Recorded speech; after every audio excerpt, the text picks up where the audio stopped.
आमची लवकर जायची व्यवस्था शासनाने केली आहे का, असा प्रश्न उभा राहतो.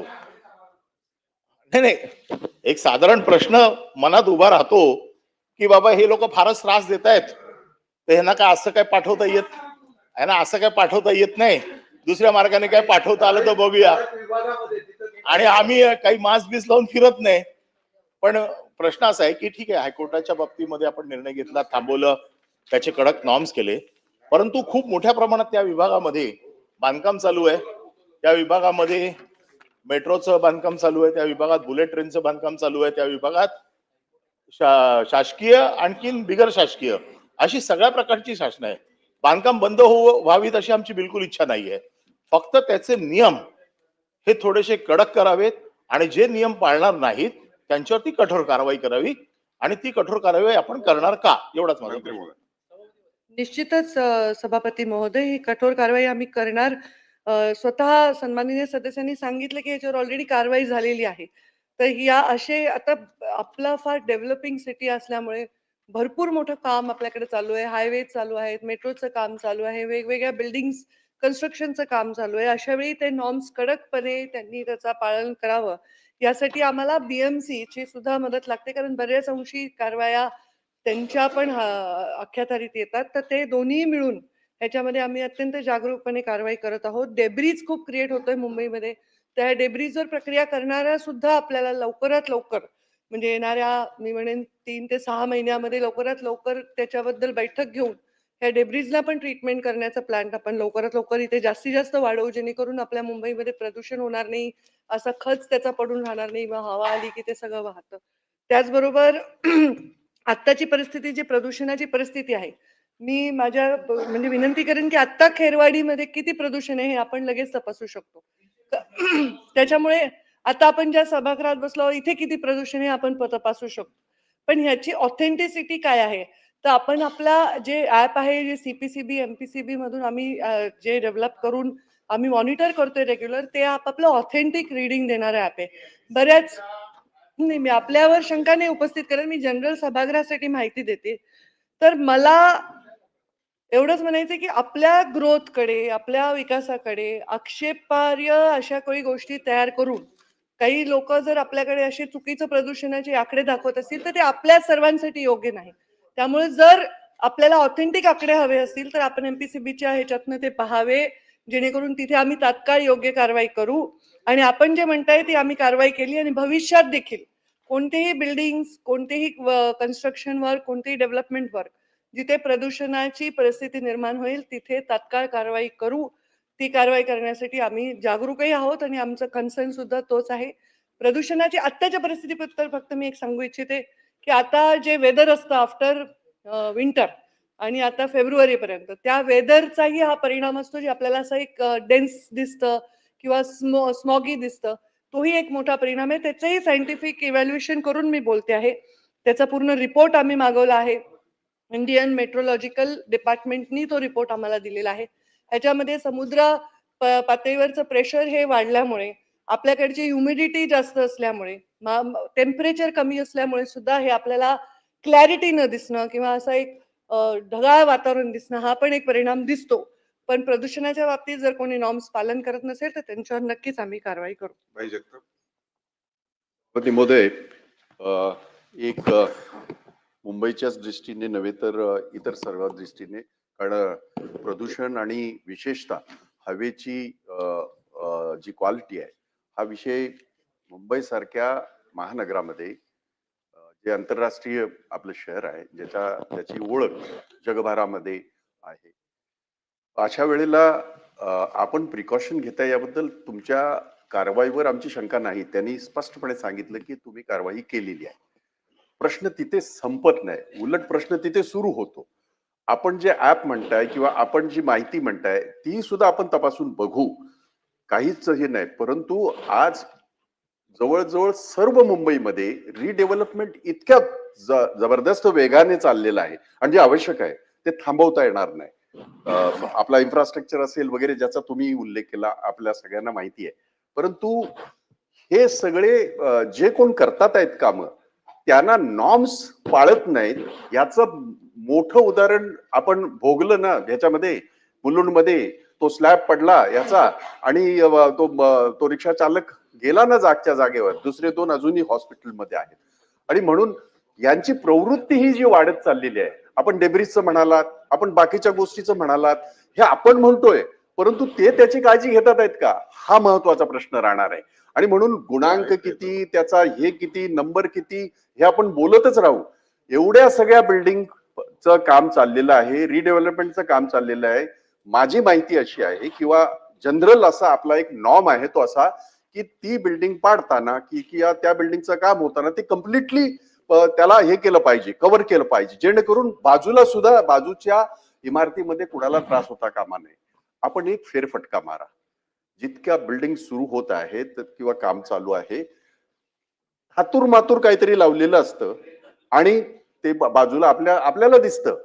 म्हणून माझी एक आपल्याला प्रश्नवजा विनंती सुद्धा आहे की ह्याची काही काळजी घेऊन एकदा कुणाला तरी म्हणण्यापेक्षा जे कोण ह्याच्यामध्ये दोषी असतील किंवा जे कोण हे पाळत नसतील, आपल्या सरकारचे नॉर्म्सच पाळत नाही, म्हणजे अगदी काय चालेल आता अधिवेशन चालू आहे म्हणून प्रश्न विचारतील, मुख्यमंत्री उत्तर देतील, मंत्री उत्तर देतील, तेवढ्या पुरतं आपल्याला चांगलं दिसेल.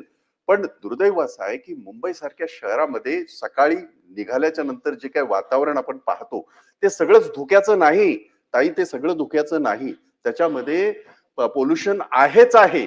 आणि म्हणून या सगळ्यांना आपण जे नॉर्म्स पाळत नाहीत असे एक ड्राईव्ह घेऊन संपूर्ण मुंबईचा ड्राईव्ह घ्यायला सांगा आणि असे जे आढळतील ज्यांनी नॉर्म्स पाळले नाहीत ह्यांच्यावर एकदा कारवाई करा, बाकीचे सगळे सुधरून जातील. ती करणार का? हो, नक्कीच करणार. आपण सूचना वजा प्रश्न विचारलाय तो अगदी बरोबर आहे. नक्कीच कारवाई करतोय. म्हणून आपण जसं हाही बद्दल कारवाई केली, हे तर सरकारी क्वार्टर्स पाडून तिथे बांधकाम चालू होतं. तरीही आम्ही त्याच्यावर कारवाई केलेली आहे. मध्ये असंच मी स्वतः कोस्टल हायवेवरून जात होते. मला खूप धुळीचा लोट दिसला, तर मी तिकडे पण नोटीस बजावलेली आहे. स्वतः जागरूकपणे आपण ही कारवाई करत आहोत, त्याच्यावर ॲक्शन घेत आहोत आणि अजून एक आम्ही म्हणजे आता आमची जे मॉनिटरिंग सिस्टीम आहे ती मोठी आहे. म्हणजे जी आमची 32-33 मॉनिटरी सिस्टीम आहे ती मोठी आहे. त्याची व्यापक एरियाचं ते मॉनिटरिंग करतात. पण आता बीएमसी बरोबर बेसिकली ह्याच्यामध्ये बीएमसी जास्त त्याच्यामध्ये बघत असतात, त्यांचे वॉर्ड ऑफिसर बघत असतात. तर आम्ही त्यांनी सुद्धा आता हे नवीन केलेलं आहे की त्यांनी प्रत्येक बिल्डिंगला एक छोटं मॉनिटरी सिस्टीम लावलंय की तिथे काय परिस्थिती असेल आणि त्याला बीएमसीच्या त्यांच्या डॅशबोर्डशी अटॅच ते करतायत. जवळपास 80-90% ते अटॅच पण झालेलं आहे. तर त्यांना सुद्धा दिसेल की या बिल्डिंगचं या वॉर्डामध्ये काम चालू आहे आणि इथे अशी परिस्थिती आहे. तर ह्याला जेवढं आपण एआय टेक्नॉलॉजी वापरू, जेवढं मॉनिटरिंग म्हणजे ह्युमन इंटरफेरन्स फ्री करू, टेक्निकल करू, त्याच्यात जास्त फेअर आपल्याला ते दिसेल. निश्चितच त्याच्यात बदल दिसेल. मागच्या वर्षीच्या प्रदूषणापेक्षा या वर्षीची प्रदूषणाची परिस्थिती आपण बरीच कंट्रोलमध्ये ह्याच्यामध्ये आणू शकलेलो आहोत. आपल्याला म्हणजे मी आता दिल्लीला गेले तर लोक म्हणे 600 पोल्युशन आहे मुंबईत तेवढं पोल्युशन कधीही आपण गाठलेलं नाही. तर हे ऑथेंटिक लोक जे नाही सांगत, त्यामुळे चुकीची माहिती लोकांपर्यंत जाऊ नये म्हणून मी सभागृहात म्हटलं जी ह्युमिडिटी आहे ती फक्त ह्युमिडिटी नाहीये, ती प्रदूषण आणि ह्युमिडिटी मिक्स असल्यामुळे असं दिसतंय, हेही स्पष्ट मी सभागृहात सांगते. शशिकांत शिंदे एक मिनिट. मुख्यमंत्री महोदय बोलतात. उदय, जे माननीय मंत्री महोदयांनी सांगितलं त्याप्रमाणे बीएमसीला आपण आदेश दिलेले आहेत की त्यांनी आयओटी बेस्ड आणि एआयचा उपयोग करून एक डायनामिक मॉनिटरिंग सिस्टीम तयार केली पाहिजे आणि 100% जेवढी बांधकामं होत आहेत, सरकारी असो, खाजगी असो, इन्फ्रास्ट्रक्चरची असो, सगळ्यांचं मॉनिटरिंग त्यांनी केलं पाहिजे. त्या दृष्टीने जसं पंकजा त्यांनी सांगितलं की त्यांनी काही बाबतीत ते केलेलं आहे, पण जसं मगाशी सदस्यांनी सांगितलं की काही ठिकाणी ते कागदावरही दिसतं. त्यामुळे जोपर्यंत 100% आयओटी बेस्ड आणि एआयचा उपयोग करून हे होत नाही, तोपर्यंत मला असं वाटतं की ते 100% तसं मॉनिटरिंग होणार नाही. तर तशा सूचना दिलेल्या आहेत आणि लवकरच आम्ही ते पूर्ण करायला लावू. मला वाटतं माननीय मुख्यमंत्री सभापती मध्ये पुढे जाऊया. शशिकांत शिंदे. नाव माझं घेतलं. प्रश्न माझा जो आहे तो इन्फ्लक्च्युएट झालाय कारण त्याच्यावर कारवाई झाली. एकंदर मंत्री महोदयांच्या उत्तरामध्ये असं दिसलं की आम्ही जी माहिती आणलेली आहे ही चुकीच्या आधारावरती आली.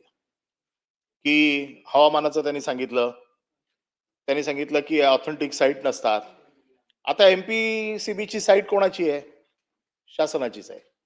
एमपीसीबीच्या साईटवरनं आम्ही जर एखादी माहिती घेतो तर आमची माहिती अधिकृत असायला पाहिजे. आणि आम्ही दिलेली माहिती सभागृहात नियम असा आहे की ती खरी समजतात असा एक नियम आहे. आणि आम्ही जी माहिती देतो ती मेहनत करून आणतो. मी तिथेच राहतो, मला दररोजचं माहिती आहे. वेगवेगळ्या वातावरणातले बदल आम्ही बघत असतो. परंतु ज्या वेळेला कुठलेही नॉर्म्स न पाळता तोडकाम चाललेलं आहे, खरं या विषयात मला जायचंच नव्हतं. कुठलेही नॉर्म्स न पाळता तोडकाम चालू आहे आणि त्याला असं वाटतंय की आम्हाला कोण विचारू शकत नाही. आणि पर्यावरणाच्या बाबतीमध्ये माझा अनुभव फार काही चांगला नाहीये. मी याच विधानसभेमध्ये एक प्रश्न विचारला होता, ज्याला पंकजाताईंनी उत्तर दिलं होतं. पंकजाताईंनी व्हिजिट केल्याच्या नंतर तिकडे आजही पर्यावरणाचा ऱ्हास चालू आहे.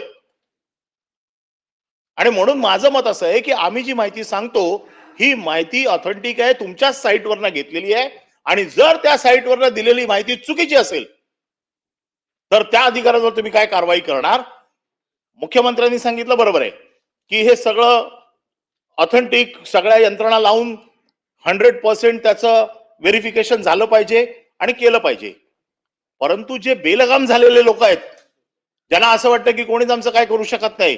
काही बिल्डर मुंबईमध्ये असे आहेत की ज्यांना असं वाटतं की कोणच आम्हाला हात लावू शकत नाही. काही सरकारी कामामध्ये असं चाललेलं आहे, आम्ही जाऊन सांगतो, तक्रार देतो, कोण ऐकत नाही. तर अशा लोकांना चाप लावण्यासाठी या प्रदूषणाच्या कायद्यामध्ये काही कडक पिनल ऍक्शन आपण लावून याच्यावरती कारवाई करणार का? सभापतींमध्ये याच्यावर कारवाई करणार आणि सन्माननीय सदस्यांनी बोललेलं सत्य मानूनच मी उत्तर दिले. त्यांच्याविषयी मी शंका अजिबात उपस्थित केली नाही. उलट जसं एखादा प्रश्न डेव्हलप करतो एखादा सन्माननीय सदस्य, तसं उत्तर देताना मी एक अधिकची माहिती सभागृहाला दिली की जे ऑथेंटिक साइट्स आहेत ते योग्य ते आपल्याला आकडे दाखवतात. त्यामुळे आपल्याविषयी अजिबात माझ्या मनात शंका नाही. नाहीतर आपण प्रश्न विचारला तर मी तिथपर्यंत आले नसते. तर आपल्या प्रश्नाचा सन्मान ठेवूनच मी उत्तर दिलेलं आहे. आपले सर्व माहिती ला अनुषंगाने जेव्हाही आपली तक्रार असेल, लोकांची तक्रार असेल, आम्हाला डोळ्यांनी दिसेल आणि ऑटोमॅटिक कर्तव्य म्हणून कारवाई केली जाईल, कडक कारवाई केली जाईल. सन्माननीय मुख्यमंत्र्यांनी जे सांगितलं, मी ते सांगितलं की ह्युमन इंटरफेरन्स कमी करून एआय टेक्नॉलॉजीचा वापर केल्याने फेअर रिझल्ट्स आपल्याला दिसतील. हा त्यांच्या आदेशाने आमचा प्रयत्न आहे.